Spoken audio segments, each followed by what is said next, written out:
So what do you think about all this hospice fraud? Sir, you're in the Cybertruck, driving away, taking money from old people. Yet he's just driving away in his Cybertruck, won't even answer any questions. Let's see, we have another rich person as well that's getting rich off this hospice. This guy's leaving as well. So the two people that walked out of Holy Angels, they're in a brand new Cybertruck and a new BMW. How lucrative of a business is hospice? I'm seeing a Cybertruck, here in a nice BMW. It's good? Yeah, because it looks like, for instance, Guardian of Angels, that used to be here, $4.8 million they billed the state of California. And how many clients do you guys have? Brother, do you have a badge? Do I need to answer your question? I'm just curious. It's not mine. I just work. Yeah. You must be getting paid pretty well, right? Bro, my parents, bro. Do your parents run the hospice? They don't work. No. Who's that guy in the Cybertruck? He's my uncle. He's your uncle. So it's like a family business to own the hospices. Not us. But, It's not us. but why was he walking out of the hospice then too? Brother, can you leave me alone? Like these hospices, there's nothing inside of them. If it's not you guys, how come you're in the newest BMW and the newest Cybertruck? Brother, because I can only imagine what the guy who's in charge is because of driving. hospice, brother, leave me alone. Just all the other hospices? Do you like taking care of old people? Like, are you the one going out visiting the hospice patients, sir? Uh-oh, he's gonna have to do another point turn. Yeah, you guys are in my fucking way. Move. Well, you could just go that way. What's the key to opening up a hospice if I wanted to open up one? Because you're in the family business of hospices. If I want to open my own? What do you do for work here? Huh? What do you do for work here? Why? Oh, we're just looking around. We're seeing all these hospices, so we're just curious. Well, I don't know, man. Word got out that I was inside of the plaza and all the fraudsters started hopping in their cars, leaving the scene. Excuse me. Let's see if they can just answer our questions really quick. Hello, can we ask you a quick question? Driving out in a brand new M8. They can't get out that easy. How can I get an M8 as well? Should I open up a hospice? We're driving out in a brand new M8 BMW M8 competition. Listen to this thing. This is the sound of hospice money.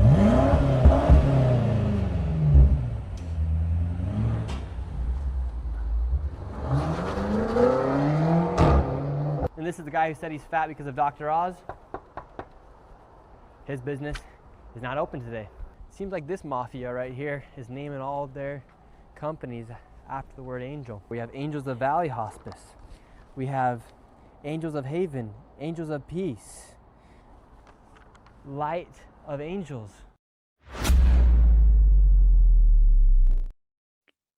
What is going on? Good morning, good afternoon, good evening to you all as you watch this broadcast. It's time for Pop and Politics. I'm KJ. Let me introduce you to my co-hosts. Of course, we have Nicole Bennett. Hey, y'all. And Shelly E. Hi, it's Friday. I know it's Friday. I'm so happy, so excited for the weekend. But before we get started with our weekend, we got to bring you all the latest. All right. So as you come in, tap that thumbs up, smash that subscribe button, and turn on your notifications. We are live here on YouTube. If you're on the go, you can catch us on Apple Podcasts or Spotify under the name Pop and Politics. We love our chat. We shout out every super chat. So drop your thoughts, show your love, and join the conversation that the mainstream media wishes didn't exist.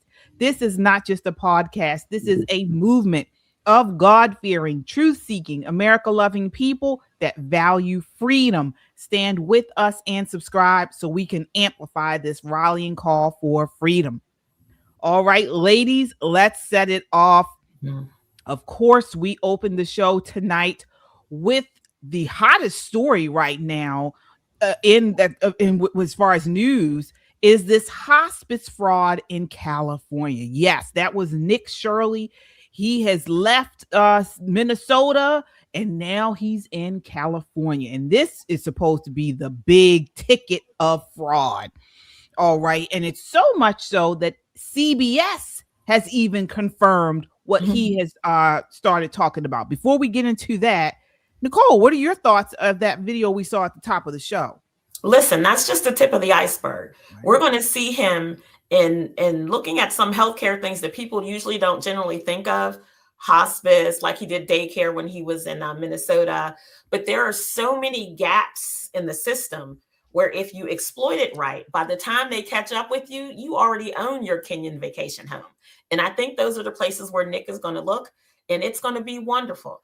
Finally, our tax dollars will finally stop being stolen from us. And now that we have JD and the rest of the team in place to actually investigate at a federal level what happened to these dollars, I want to see some people in handcuffs. I want to see people prosecuted. Me too, Nicole. And that's what I was going to ask you, Shirley. Will we see people in handcuffs? If I had to flip a coin, I'm going to say tails, I win. Heads, you lose. Okay. So no, that's what I'm going to say. But I want to follow up with what Nicole said. First of all, we had Minneapolis or Minnesota. Now we got California. There was some fraud over here. I can't remember if it was Maine or New York. I think Florida. Guess what the key indicators are, or the key contributors are, the key factors? Medicare and Medicaid. I've been saying this for I don't know how many weeks now. Medicare and Medicaid, and if you want to add Social Security, because that Social Security disability kicks in with the Medicare or the Medicare system. So they are the biggest contributors to fraud, or they allow, if you will, for the biggest fraud access. Fraud, I'm going to say it again. Fraud is the industry of government, big government specifically. And guess what? I want my money back. That part. Yeah, absolutely. I want to ask the chat, do you think we're going to see some cling cling and sing sing? Let us know. Friday night. We out here Friday, y'all. Okay. Sound off. Yeah. Sound off, folks.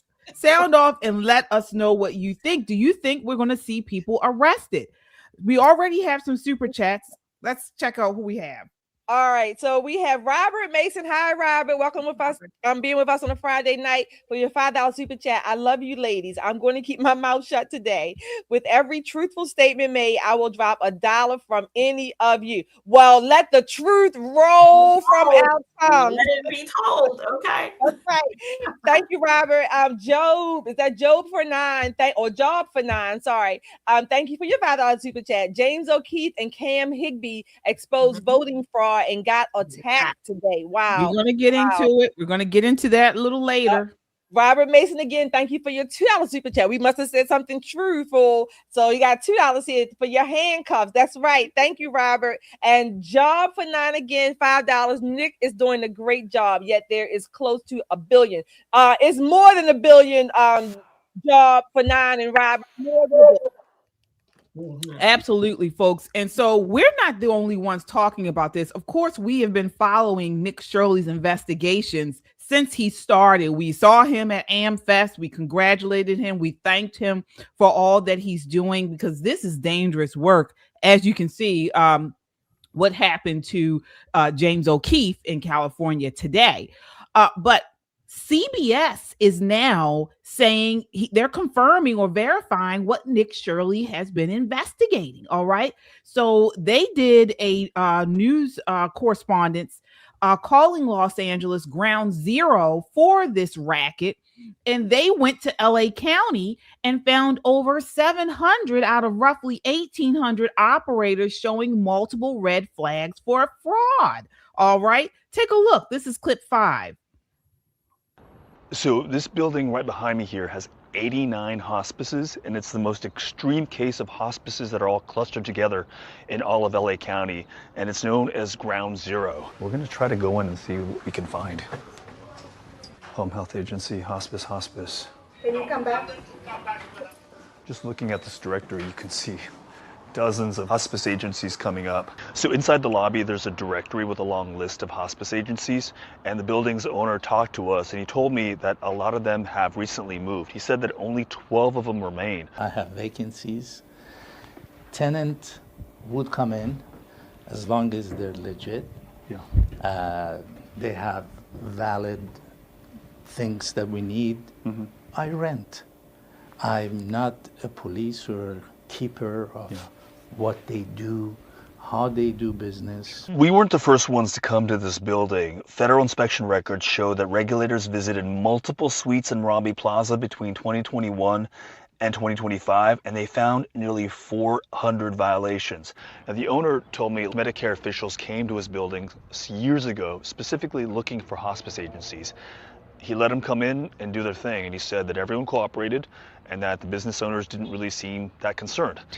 Some patient advocates say there's another explanation, which is that some might just be ghost hospices that only exist on paper, bill Medicare for services that they don't ever actually provide.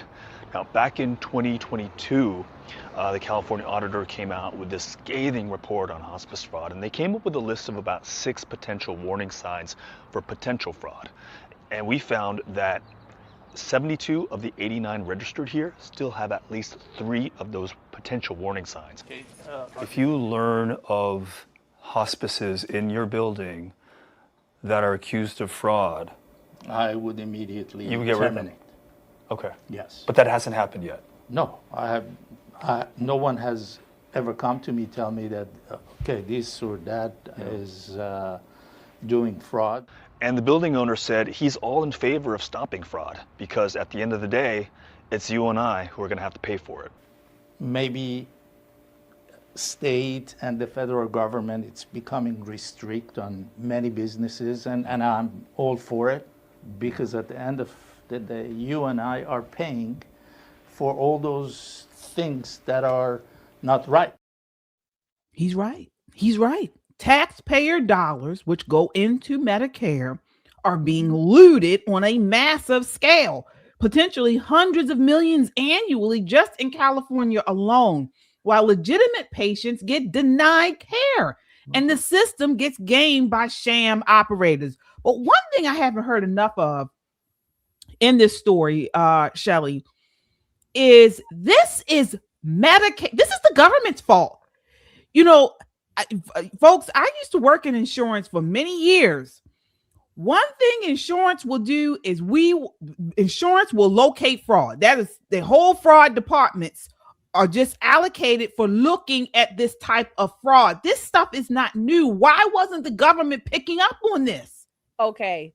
One word: bureaucracy. Okay, to put it in a nutshell, bureaucracy. You have, again, big government. We have so many different divisions and bureaus and agencies and oversight and inspectors generals and within each agency. It's too much. It's cumbersome. It overlaps. It overrides. Okay, it's too much. Most people, you can have the audit section, if you will, but because of the time it takes, maybe the distance, there's so much bureaucracy embedded into the system, nobody can keep up with it. You can send an auditor out today, and it may take not only one auditor, several auditors to audit, let's say, one particular business. Okay, it may take them, let's say, 3 to 5 days. They might be in that particular business. Okay, well, by the time they get back, they write up the reports. If they write them up right away, they send out the deficiencies. They give you time to correct them, and blah blah. All this back and forth.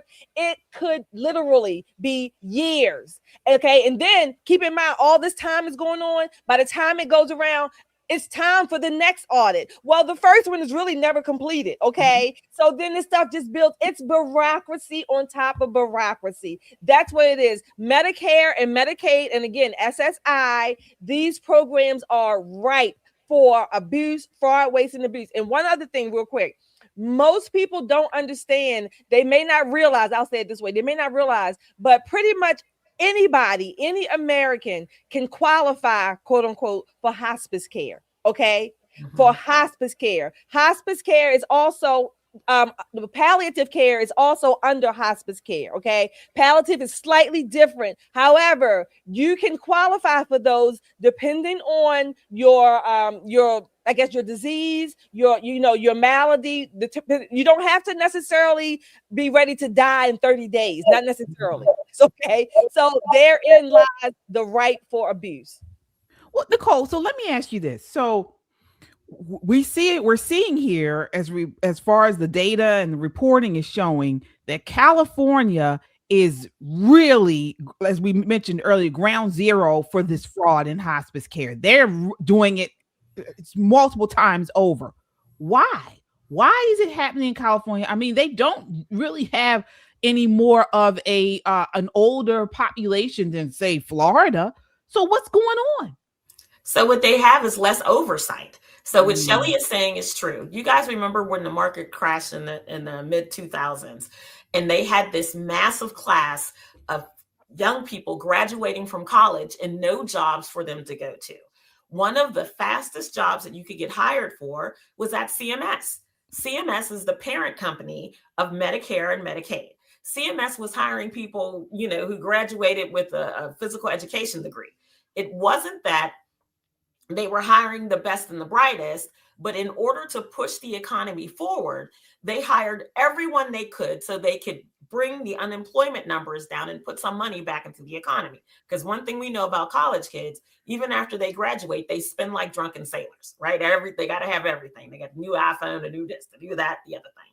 So saving is not really high up on their list of priorities. And it is a good way to stimulate the economy. And this is the reason why we have so many federal workers, because almost every administration has done that. To change the tide in the nation, to push money into the economy, they hire them right out of college. Now, CMS, as Shelley can probably attest to, has a department that just makes up acronyms. That's what they do. They make up acronyms and they come up with definitions, and then they make sure that you're doing the right thing on the wrong day. And it's all, when she says bureaucracy, you can't even begin to imagine how long it takes for something to cycle through CMS. Now, you put a state in that equation that doesn't want you to find the fraud. A state that says, we don't care if you're bilking the federal government. As long as you're not bilking us, we don't care. We're not going to do anything to help them discover the fraud. We're not going to prosecute the fraudsters. In fact, we're going to do everything we can to prevent you from doing that. And you end up with California. Because if you think this hospice thing is something, you wait until they start looking at Medi-Cal, where you have people who make $90,000, $100,000 a year who are sitting on Medicaid. And that's not just California. It happens here in Maryland. It happens everywhere. So when we talked earlier this year about the error rate, this is what we're talking about. People say, oh, I put the wrong number in the wrong box and this and that. It takes forever to make a change, forever and ever. The only people that they come down pretty hard on really quickly are physicians. Now, they will physicians lunch, you hear me, and leave no crumbs. But when it comes to what they call clawing back money from states, very hard to do because most states squander that money.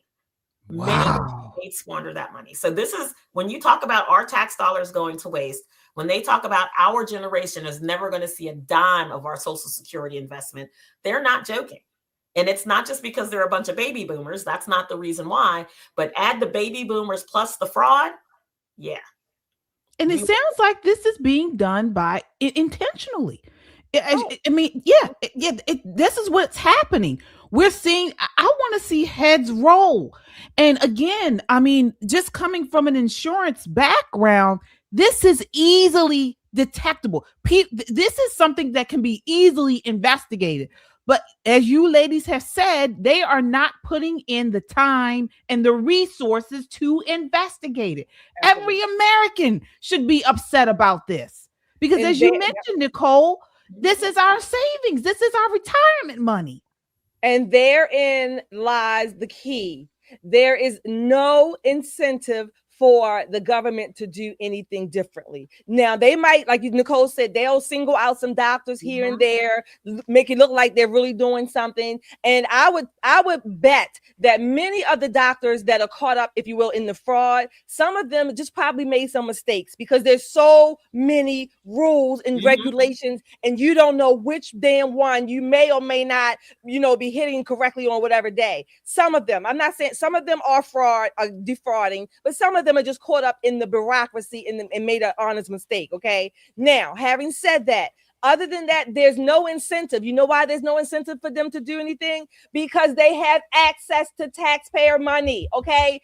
On April the 15th, which is, I don't know, less than a month away. Okay. They're going to send out, we have to send in all our paperwork, and they're going to send us the bills if we don't send in the check at the time or whatever, but they're going to collect the taxes from us. Okay. And then they're going to have access to that pot of money to keep back funding all of the fraud, waste, and abuse that continues to go on. Give us our money back. Absolutely.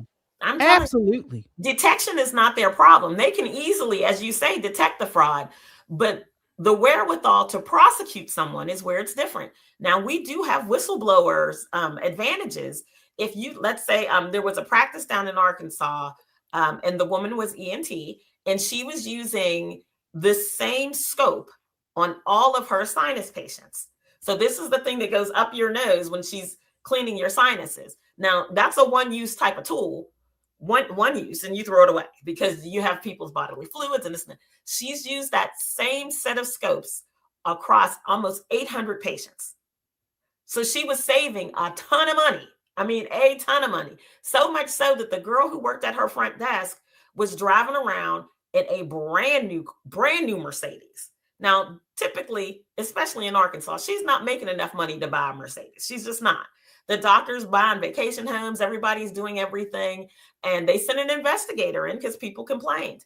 The people who complained were very, very serious about their complaints and said, you know, I had this surgery, I got this infection. And then I found out my friend who went had the same infection.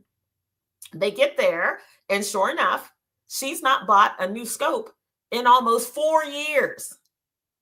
4 years worth of somebody else's snot and boogers and blood in your nose, right? How long do you think it took to prosecute them? 3 years later, 3 years later, 3 years later, and they slapped her with a fine. The girl at the front desk turned state's evidence, and she got, I think, 20% of what they got back from the doctor. I mean, it really is grifting at the highest level, but it takes them forever to catch up with these people. And by then, I mean, if this doctor was savvy enough, she could have packed up her stuff, moved from Arkansas to another state and hung out a new shingle, and they would have never known the difference. It would have taken them several years to find her again. So yes, she need to get the death penalty for that.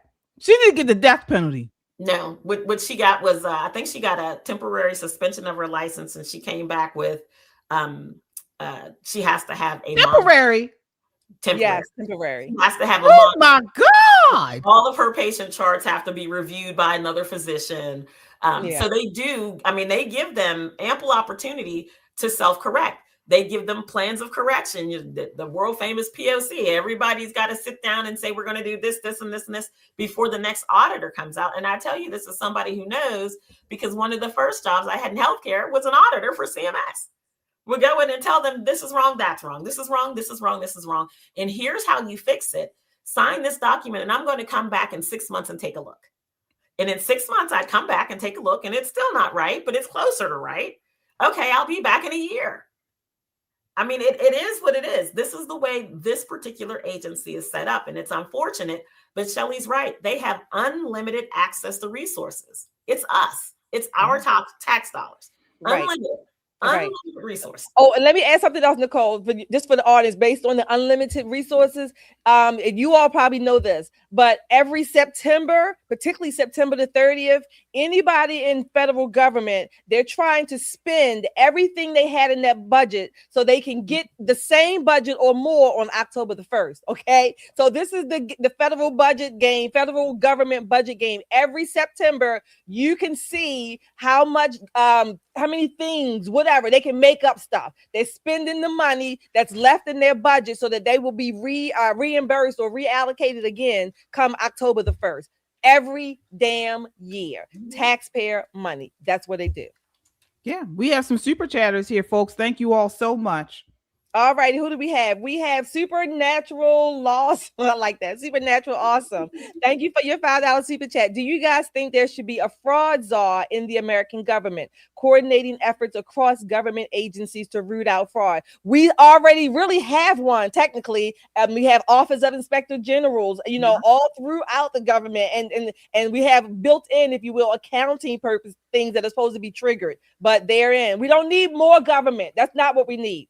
Kung Fu CJ, thank you for your $2 super chat. Kung Fu in the house. Hey. What's up, ladies? And the chat. Hi. Robert Mason, thank you again, Robert, for your $2 super chat. Yupper and change the meanings of words. I tell you what, meanings, acronyms, the government and the military, the federal government, you can't beat them. They can make up a whole damn alphabet. Okay. They have a dictionary. They have a dictionary. They do. So for new people, and for a lot of healthcare executives, we read the Federal Register because we need to know what's coming next. We need to comment and tell them we don't like this, we like that. But if you're new and you don't understand these acronyms, you need the dictionary. You can download the dictionary so you know what they're talking about. Because there's a team of people who work on that. Very highly paid federal government employees. And oh, by the way, we're going to pay their retirement and keep them in healthcare and all of that on those same taxpayer dollars. Taxpayer dollars. Yeah. And I saw someone in the chat, I think, say something about, insurance companies are, a racket or something like that. Let me tell you, a lot of you may already know this, but insurance companies are the one industry that hardly ever need a bailout. Okay. They are heavily regulated. And the reserves, a lot of people don't understand this. They say it's a racket. It's not. The insurance industry has to put reserves to pay claims. Okay. So a lot of times the insurance industry needs to be efficient. They need to be very efficient. And unlike banks, which we know have gotten tons of bailouts, the insurance industry is one that rarely gets a bailout. I think it was maybe in 2008, AIG was the one time when we had the big, what do you call it? The bailout, where they had a bailout. But basically, insurance companies are very efficient and they do not need bailouts, unlike the banking, because insurance runs on probability, a lot of analysis, a lot of calculations go into it. So it's just a little nugget there. We need some, and when you talk about investigations, fraud, things like that, insurance companies go a long way into doing that. They need to go and get some of these insurance investigations on these people, and they're used to them people in chains at that point because they do not play with that money. It needs to be. And wasn't JD Vance? Isn't he now the insurance? Yes. He's the fraud czar. This week, they just commissioned this week. But KJ, they may mean health insurance companies. There's a whole different branch than regular insurance companies, because the number of people who cheered the death of the United Healthcare CEO at the hands of, what's his last name, Mangione, in New York City. There were people across this nation who cheered, and not because they're cruel, not because they're unusual, but if you've ever needed a surgery and you had that particular healthcare that you're paying an arm and a leg for, and they tell you and your doctor, you may need this surgery, but we're not going to cover it. Right. Here's an alternative. So I get that part of it, but it's not run as efficiently as the other insurance companies. Right. Yeah. I'm talking particularly about property, casualty, life. Yes. Insurance. Yes. All right. But let's get back on to, we have another super chatter. Yeah, we do. Robert is back again. Hi, Robert, for your $2 super chat. And do they pay on weather events like fires and floods? Talking about the insurance industry. Well, it depends. It depends on what you contracted for, what you signed up for, and if the area, if the risk is worth them paying out. This is why they don't need the bailouts generally, because they measure risk. And so if the risk is more than what they know that they can pay out, then they don't insure certain areas. But a lot of people don't have the correct coverage. Believe it or not, people talk about insurance so badly, but a lot of, and one thing, people get bad insurance agents who do not educate them on the correct insurance to get. But a lot of times when you're trying to educate someone on the proper insurance to get, they want to cut corners because they feel like it's too much. Well, then something happens and they need it and they don't have it. So that's just my little quick thing there. But let's get back on track here. All right. So I saw someone in the chat mention Dr. Oz. So he did respond or react to these this Medicaid fraud. Take a look here. This is clip 6. $100 million.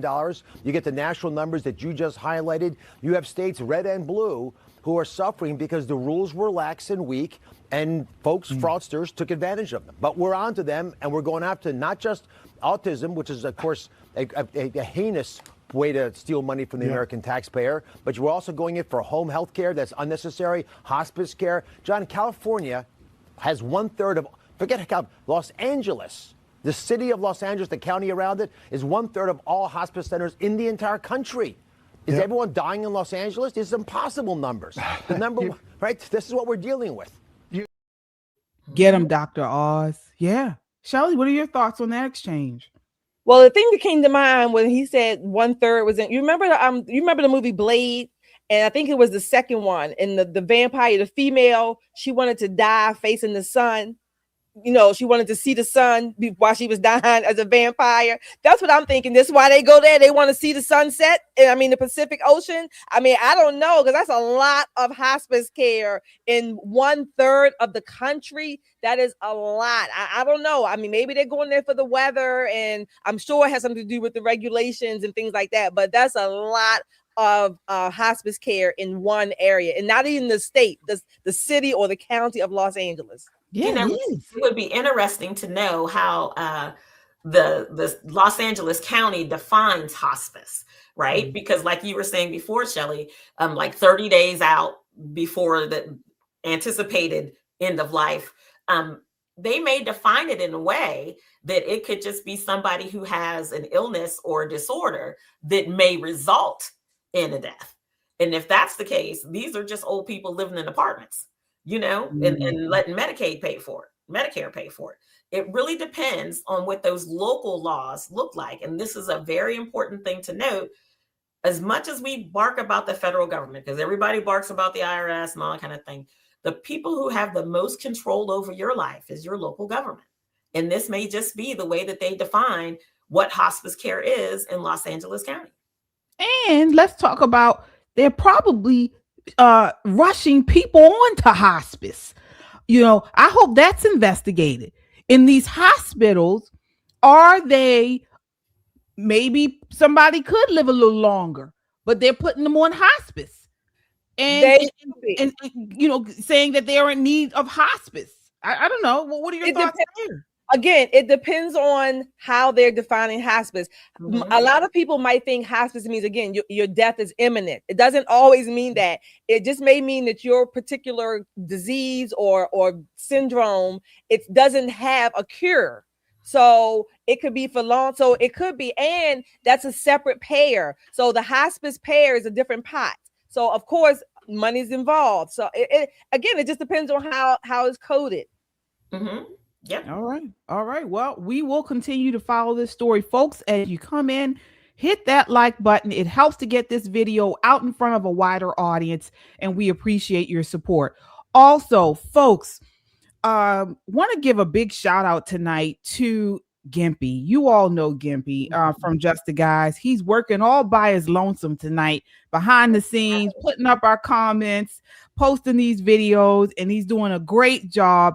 If you have it in your heart to super chat, that would be so kind of you, because again, we don't run any type of ads or anything here, and he needs it, folks. The guy really needs it. I don't know if you ever watched Just the Guys. He barely has a shirt on. He always wears a tank top, and it's because he can't afford sleeves.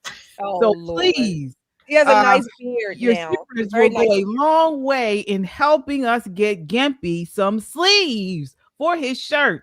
All right, we're tired of seeing his guns. You know, again, we're going into spring, we're going into summer, and I said, is it time for the gun show already? I mean, what's going on? So yes, thank you guys so much. And what about our merch, Nicole?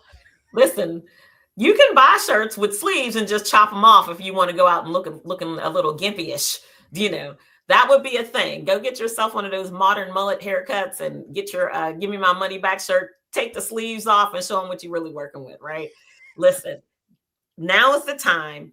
If you want to help the show and you want to do a little something for yourself too, please consider buying some of our merchandise. It's a win-win situation. You get a great shirt, hat, crossbody bag, sticker, and you do also support the show. We have everything that you can think of Everything from Trump saying these people are crazy, and he's absolutely right. This week has done nothing to change my mind that these folks have lost every single marble they've ever had.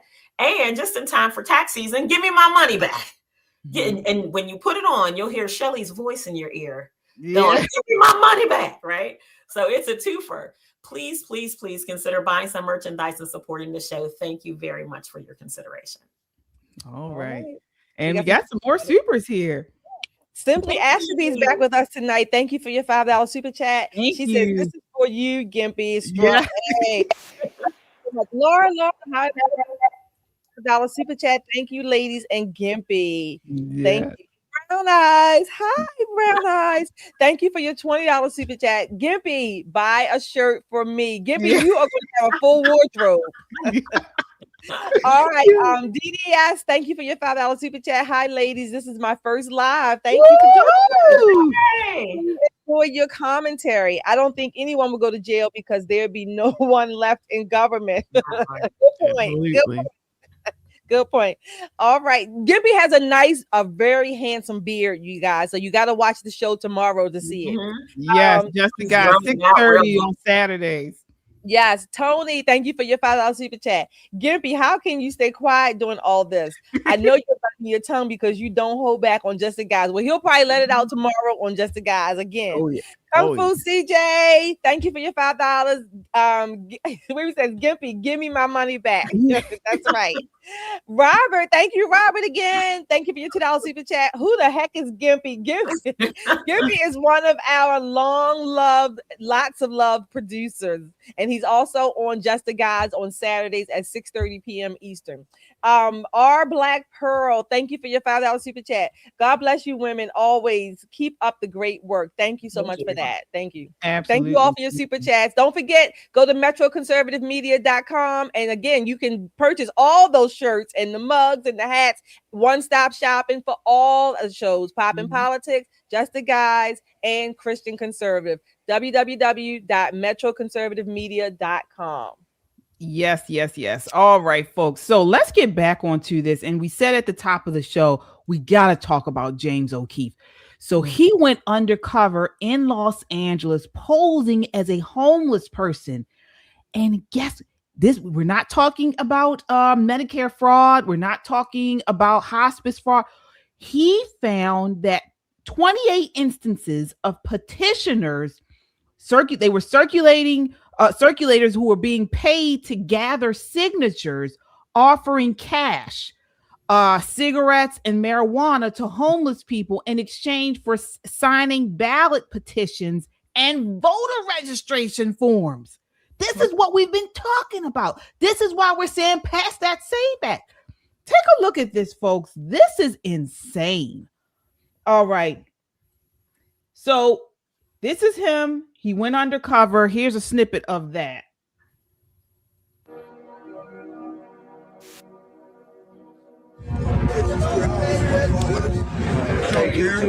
Now we're gonna give you $2. You just need 14 signatures.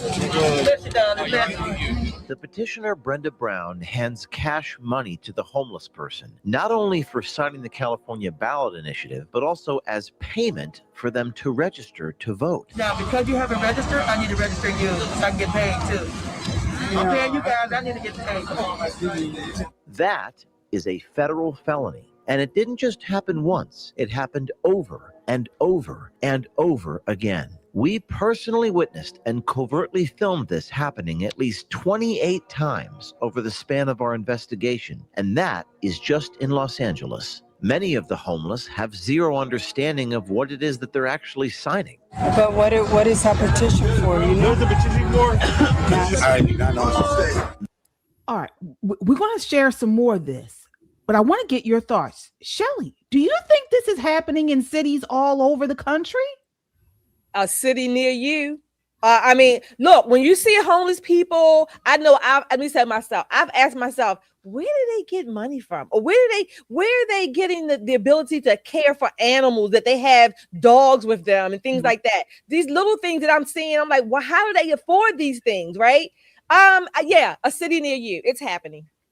And Nicole, so some of the things that were brought out in these videos, they were given instructions to use fake addresses on registrations. But the registration won't go through if you have a fake address. Is that right? Girl, bye. Almost every mall in the state that we live in has at least 200, 300 people registered to the address, right? So here's the thing. When we talk about slow processing and slow detection, it's very different when it comes to things that happen around an election. There are people who have no desire to clean the election rolls. Zero desire. Zero. My nephew, let's see, what was that, 6 years ago? Khalil lived here 6 years ago. He still gets mail-in ballots to my house. Now, has he ever mailed in a ballot? No, but they send him one. They send him one. And every year I take it back over to go, he doesn't live here anymore. He lives in Pennsylvania. How easy would it be for me to cast that ballot? How easy? So here in Maryland, you hear us telling savvy people, telling candidates all the time, you can't give them a sticker, you can't give them a lollipop, you can't give them a nail file because it's enticing a vote. Here in this state, if you're a Republican, you do that, they're going to put your butt in some handcuffs. Now, if you're a Democrat, there's probably a lot more leeway because of the way our supermajority is set up, but it is illegal. It is highly illegal. And what they're doing here is absolutely illegal, but it happens everywhere. And it's college campuses, anywhere where you think that people would do something for a small amount of money. $2 for a homeless person. That'll buy a couple of cigarettes at the corner store. They sell them as singles, right? That'll, if you do it 4 or 5 times, get you enough for a 40-ounce of beer and maybe a bag of chips. You can do a lot with a little bit of money if you let these people hustle you for your vote. It's ridiculous. Wow.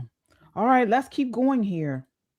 The petitioners instruct the homeless to enter made-up addresses like Pinocchio Lane. What do I put as my address? Yeah, just put up. You live on Pinocchio Lane. Oh, you can just fake it. Oh, good. And all of this occurring just outside the front doors of shelters and NGOs such as Weingart Center, which have received hundreds of millions of dollars in government money. So let's talk about Weingart. There's a Weingart Center here in Maryland, isn't there? There's a Weingart Center in almost every darn state, okay? The Weingarts and other people, other donors, large donors, you see them all over the country, okay? They're in every state. And they tend to do a lot with, I'm going to say, impoverished populations. Yep. Yeah, but they are all over this country, folks. This is what we're talking about, how and it's an NGO because they get government grants. It's a nonprofit. So again, and most of these are leftist nonprofits. They're set up in cities and areas all over the country to grift, to push things like this. This is insane. Let's keep looking. One Weingart employee tells us when and where to find the illegal cash exchanges for signatures outside and says the cash being given out is coming from a higher source. Do you know if they provide the money that they're handing out? Yeah, the company that's what they do. When they give the money out, they got to go back and tally up if they stealing the money or not. So they got to have signatures. Most of them be right across the street under that tree. You can check with them Monday through Friday. While another Weingart employee advises the homeless on how to practice plausible deniability and ignorance of the law. So they said ignorance is no excuse for the law. But a lot of times I have to say I didn't know. I had no idea. Oh, that would be what he should say. Yeah. The petitioners orchestrate an elaborate pyramid scheme of unregistered petition circulators. If I were to hire you, you would be under me. Yes. I'm under my son, I'm under him, and you under me. So it's like a pyramid game. And really, I don't need you, you need me. I don't need you. So they got like an Amway. They got an Amway. I mean, this is infuriating because it's taxpayer funded. You know, some places like this Weingart, they are taxpayer funded NGOs. And they are defrauding our voting system. And this is what we've been sounding the alarm on, and the Democrats keep saying it's not happening. Well, listen, they say a lot of things don't happen. I mean, they could literally look in your face and tell you you don't exist. This is how these people play with language. This is not eye-opening to me as somebody who's been in politics for a long time. You see it all over the place. Here's a place where it's scary and it's new. It's called Vote ER, where they're going to start asking people if they're registered to vote in emergency rooms and hospitals and doctors' offices. And on the back of their name badges, if you scan the back of it, it'll take you directly to the Board of Elections for your state, and they'll help you register after your doctor visit. Now tell me that's not enticement. The one place, the one last bastion of privacy in this country is in that doctor's office, where you could tell him anything from fungus toe to, itchy crotch. This is that private place. Not anymore. Wait a minute. So they're gonna get you before you actually go into hospice. They're gonna get you on the voting rolls so you can go to hospice before you die. They want to get you coming and going. That's what they're doing. So you mean to tell me that while I'm in my OBGY, while I have my feet propped up on the stirrups, or while I'm getting a breast exam, or maybe in the dentist and you're getting a teeth, they are going to talk about voting? Yes. Yes. Absolutely. Yes. Absolutely. So where do you think these leftist doctors come from? They come through the AMA. They go through the same colleges and universities that the other leftists go through. The difference is here, and the reason why I am vehemently opposed to this is not because I don't want people registered to vote, but this is a situation where, as a healthcare professional, I have the power and the authority over you, the patient. You want them pills? You want to continue to get your little Wegovy shot? And let me talk to you about what's coming up. We got these midterms coming up, and this particular group of candidates is not doing what we need them to do. You can agree with that, right? Right. Absolutely. And then not only that, they need bodies. Not only that, but when you're in your doctor's office and I don't know, the doctor has their hand up your vagina or the dentist has their hand in your mouth, you want to get this thing over with. So if they're trying to talk to you about voting, of course you're going to say, yeah, just get your hand out of my vagina or get it out of my mouth. I want to get my clothes back on. Yeah, listen, terrible. I'm telling you, there's not one space that you're safe. Not one space anymore. And the crazy thing about it is they advertise themselves as bipartisan. So they done found 3 Republicans somewhere to sit on their board. But what makes me so very angry is not, again, the voting part, it's the healthcare part. Because the one thing that you don't want to do is you don't want to use intimidation and fear when you're communicating with the patient. In fact, there's a reason why the doctor's stool only goes up so high. He's supposed to be eye level with you. So he's talking to you, not talking down to you. Right? It's supposed to be a conversation. You're supposed to lead it. It's supposed to be patient focused. I'm not supposed to be dictating to you. You're supposed to tell me what's going on. Right? That's how it's supposed to be. But it's not that anymore. No, it's not that. Look, let me tell you what you do. First of all, why are you laughing so much, Shirley? It's true. Because, first of all, these doctors and whomever, not just doctors, but all these middlemen that they're going to be using. Okay. Number one, they need populations of people that they can manipulate. That's number one. Number two, when they probably wouldn't try this, they might ask a question with you, me, or Nicole or whatever. You go to the doctors or whatever, but all they got to, the people that they know, they're not going to push it too much because we're what's the word? We're more savvy. We're equally savvy. We're equal. They're equals, okay? And we don't let them treat us like we're beneath them. That's number two. Number three, a quick story. All this stuff, again, bureaucracy, whatever. When I go to the doctors and check in or talk to my doctor, I tell them, look, I'm not answering all these same questions again. Didn't you just ask me this the last time I was here? And they know I say that. They know I say that. Don't ask me if I'm smoking or what I don't smoke. I told you to look in that chart. I'm not answering these same questions. Take my blood pressure, do my checkup, whatever. And let me get out of here. That's how I do it. I tell my doctors know me, okay? The receptionist knows me. Don't ask me no stupid questions. Like what I think I told you all. The lady asked me when I checked in last week about the measles and mumps. Something about my testicles. I said, I don't have testicles. Oh, well, we got their program. Oh, we just got to read this script. I said, Miss, I don't have testicles. Okay. So you're reading the script, but I'm standing in front of you. I don't have testicles. Well, wait a minute. Why would she ask you? They're doing did you have screening. testicles? It's a template. Measles and mumps. They show up in certain parts of your body. So there's a script that they read that they have to screen patients to see if you have any symptoms when you come in. Part of that particular script, it talks about, your testicles, underarm, things like that. So I stopped. But my point is that some of these people, many of these people, they are just programmed to follow the bureaucracy. Okay. You as the consumer, as the patient, you have to, again, if you want, I'm going to use a little ecosystem words, take your agency back. Okay. Take your agency back. And again, my mother, God rest her soul, they're just people. They are just people. All right. They are not smarter than you necessarily. They might know a particular, pathology or whatever, but they're not smarter than you. Take your agency back and push back. Okay. Don't ask me no stupid questions. I told my kid when she went, when she was a teenager going for her exams and she can go in by herself, whatever. If the doctor asks her same pediatrician, if he starts asking you now, how do you identify? What do you identify as? I want you to say to him, well, hell, all these years I've been coming to you and you still don't know I'm a girl. I mean, that's what I told her to say, right? He never asked her that, but when I told her to say that, we started laughing because he knew me. He said, yeah, I can expect that from, yeah. Because if you had said something like that, that would have been it for me. Yeah. Folks, sound off in the chat. We still have more here. But before we move on, let's look at these super chats.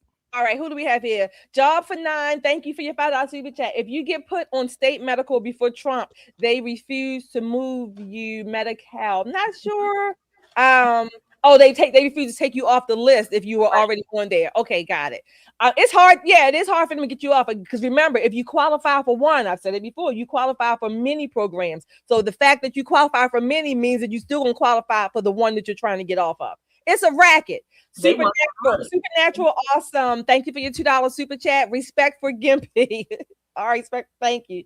Paul, hi, Paul. Thank you for joining us tonight for your $20 super chat. I just want to support the most exciting conservative show on YouTube. Thank you, ladies. Thank you all for that. That's so nice. Thank you all. Don't forget, everybody out there, hit that like, share, and subscribe when you come in. We have a lot of people on tonight. Make sure you hit that button. And also, don't forget, we also have a Discord channel where you can catch us sometimes on there, just popping in, saying a few little words, responding. And don't forget, also, we sometimes respond to your comments on YouTube, on the community page or on the show page when you type your comments in there. So we have many ways that you can connect with us and go ahead and get busy typing.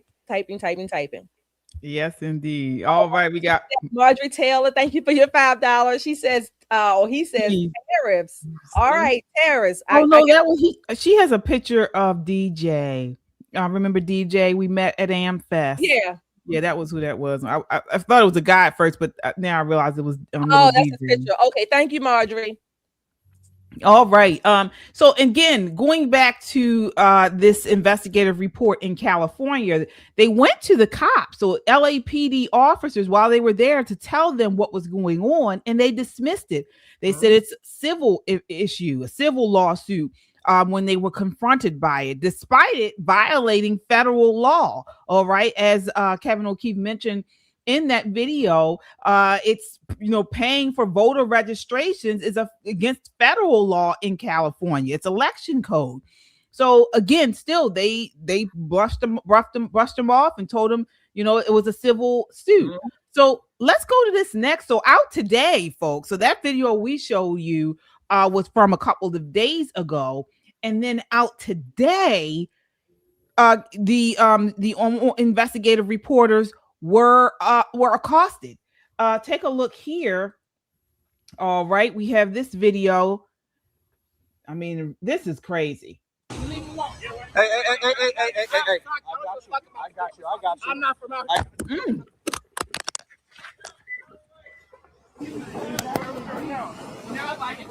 Leave him alone. Leave him alone. Get away from me. I'm not from out here. Where is that? He punched him. This is California. This is California. Let's go. Let's go. Let's go. Go, James. That's James O'Keefe. Straight, James. Straight. Straight. I don't know what type of run that is. Make a left. Make a left. Look, here's a petition right here. James, here's a petition right here. Wow. Hey, I would. So just to give you guys some background, so we showed you the video of them undercover, trying to see what was going on with these voting petitions, and so we told you what happened there. Now they're going back to these locations in their regular dress and confronting these people, saying, "Look, we saw what you were doing. You know what's going on." And this is the reaction. What can I get for a look right here? Put this on camera. Right here. I want it. Yeah. What about the free phone? You signed the petition, right? Can I look at the petition? Can I look at the petition? So excuse the language, but you heard Kevin said this is the same guy in the previous video, all right, that was paying people for these signatures. I'm not breaking any law. Can I look at the petition? Cigarettes for signatures. It's against the law in California. We ain't breaking the law, bro. It's against the law in California to give cigarettes and cash for signatures. I don't do money. Can we look at the petition? What's that? You're gonna shut me down?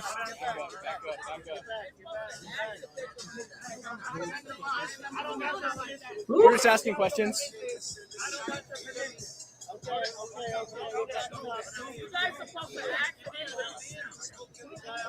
I got my spray ready to go. Oh, I'm fine. That guy almost found out, though.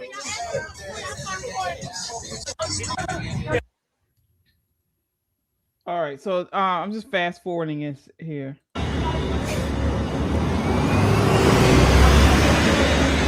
Wait.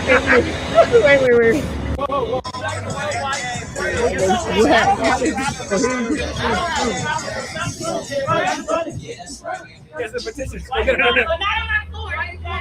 gonna have to run. Whoa. You get it. It's going slow. Wow.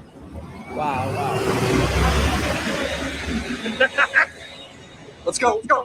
What happened? They just getting out of Dodge, basically. They're running from somebody.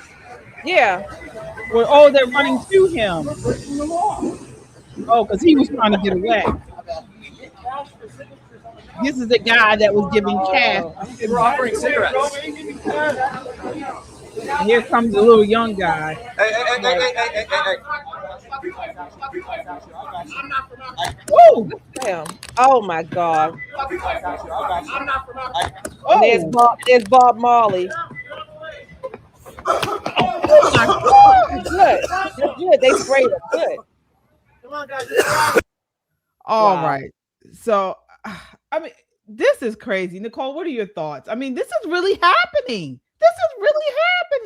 Yeah, but she told him what it was, that her son is beneath her. And I'm sure that they always have a little bit of muscle out there with them while they smoking weed and drinking and collecting homeless signatures and paying $2 for this and a cigarette for that. I mean, it is absolutely a grift. It's an open air grift because who's going to check them? Because if you start some stuff like these guys, they're going to hit you. They're going to punch you. They're going to chase you. They're going to do all of that. And, they'll take a little bit of the bear spray, but what they won't do is give up that grift because this is the only job likely that they have. This is the way they make their money. This is ridiculous. And it's broad daylight, downtown Los Angeles. Oh my God. But Kevin he's got the, for lack of a better word, balls. He's got balls of steel. James. Oh, sorry. James O'Keefe. You keep James O'Keefe. James O'Keefe. Sorry, James. James O'Keefe, right? I used to know a Kevin O'Keefe. I'm sorry. Oh, Yes. okay. Oh, I know we got Josh here. Sorry. Josh with the $20. Hi, Josh. Hi, Josh. We're laughing tonight again. 3 years ago, my parents' business got audited under Biden. They had just turned 70. And the amount of stress and bullshit they were put through is something I will never forget. Nothing makes my blood boil like this fraud. I totally understand, Josh. I totally understand. Hi, Wanda, with your $20 super chat. Hi, ladies. All voting registration needs to go back to being at the county courthouse, voters registration office only. Yeah, good point. Yeah. Thank you for that. Yes, thank you all for your super chats. Again, they go a long way in keeping us online, folks. As you know, we don't have sponsors here. We don't have ads. You guys are what help us continue to do this, and we appreciate each and every one of you. Again, if you are God-fearing, truth-seeking, America-loving person that values freedom, you're in the right place. Make sure you subscribe to us. We have a goal to hit 250,000 subscribers. We're close, we still got a ways, but we're close. We can do it with your help. So as you watch this video, make sure you share it. There's a little box underneath here on YouTube that hits the share, and you can put it right out to your Twitter or X, your Facebook, or you can get a link. You copy that and put it out on your social media. So we appreciate it, folks. We really do. Absolutely. All right. Well, that does it for us tonight, folks. We'll be back on Monday night at 9 p.m. We will be back. Until then, tomorrow you can check out Just the Guys. Oh, go ahead, Shirley. Mm-hmm. I have a public service announcement. Yes. Okay. So we've been talking a lot about medical things today, fraud, healthcare. KJ was talking about getting her GYN exams. Nicole's talking Nicole talking about people sticking, the endoscopes, this nasal scope up your nose. Well, here's my medical public service announcement. Ladies, when you get your OBGYN exam, make sure the doctor uses a disposable speculum. Okay? Right. A disposable speculum. Use it, discard it. That's it. Not the old metal ones that need to be sterilized. No. So that's my PSA. Don't have to worry about the reusable ones that Nicole was talking about. And you don't have to worry about the doctor, using dirty gloves or whatever. To have clean hands, clean gloves, but disposable speculums. Okay. And they're not as cold as the metal ones. And they're plastic. Yeah, nice. Unless the doctor has cold hands.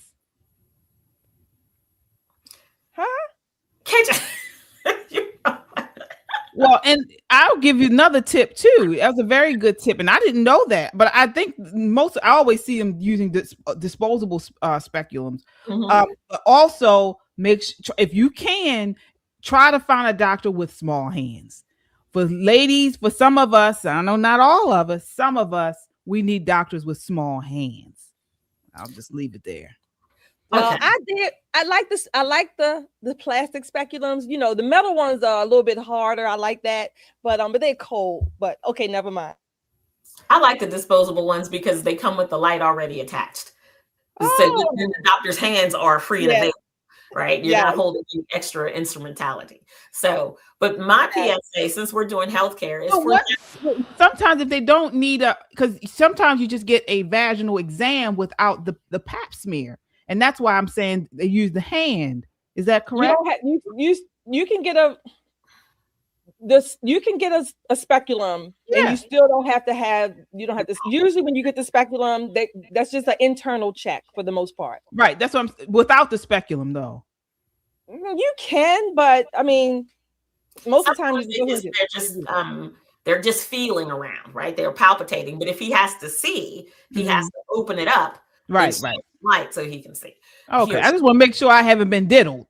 No, because you guys are scaring me. No, I'm telling you, they've done it without the speculum. If you're gonna have a hand, if you're gonna have a hand, you might as well get the speculum and get diddled. I don't want to get diddled. Anyway, fiddle faddle. Yeah. Oh, all right, folks. We will be back. I got a case. Oh yes. before we go, we do want to talk about Chuck Norris. Oh, I know. Chuck Norris passed today. Tremendous actor, martial artist, and he was conservative. He was a conservative. He was a mayor at one time or two, I think, right? A politician somewhere. Believe so. Yeah. 86. He's 80. I can't even believe he was 86. Me either. I saw because I had all the photos on videos that I'd seen, I guess, were from years ago. But today I saw one of a recent one, and he was older, but still looked great. And just want to send prayers to his family, and may he rest in peace. Yeah. Two more. We have a couple more super chatters here. All right, Laura, thank you. Laura. She says, KJ, you are too cute. Oh, thank you, Laura. Thank you for your $2. May Chuck Norris rest in glory with God Almighty. Yes, he was just a good guy. Oh, before we go, I know we do this every Friday, you all. Before we go, we do want to make just let you know that on April the 1st, if you go to our Discord, I think is in Discord, and I think it may be on YouTube, but if not, you can check out social media pages. The race wars, I know, right? The race wars, sponsored by TPUSA Rise, is happening in DC. I don't know if can we grab the screenshot real quick? I don't know if we, let me see. It's in our under rent or events. Yeah. Okay. So anyway, it's Race Wars DC. While KJ's pulling that out, it's called Race Wars in DC. It's going to be at a theater. You have to register. It's free. So if anybody that's coming, please make sure you register them. You can click on that link there. You can also go to tpusa.com and look for the Rise event under events or Race War Tour. There's also locations in other parts of the country, different dates, of course. So you have to check out the event schedule for yourself. But the one in DC, the Maryland, DC area, is coming up on April the 1st. It's a free event, but you do have to register. And it looks like Vince Everett Ellison is going to be there. Is that right? He's on this. I don't know if he's going to be at this one. They're speaking all over the country, so different people may be at different one. But he is one of the speakers. Oh, okay. All right. Well, we will be there. And hope to see you all there. So yes, indeed. All right.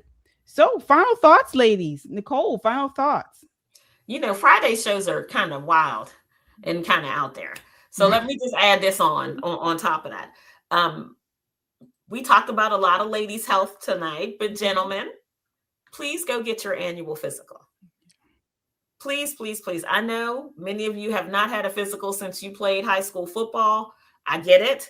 You don't think you have the time. You don't really, want to hear what they have to say. But an ounce of prevention is worth more than a pound of cure, right? Old saying.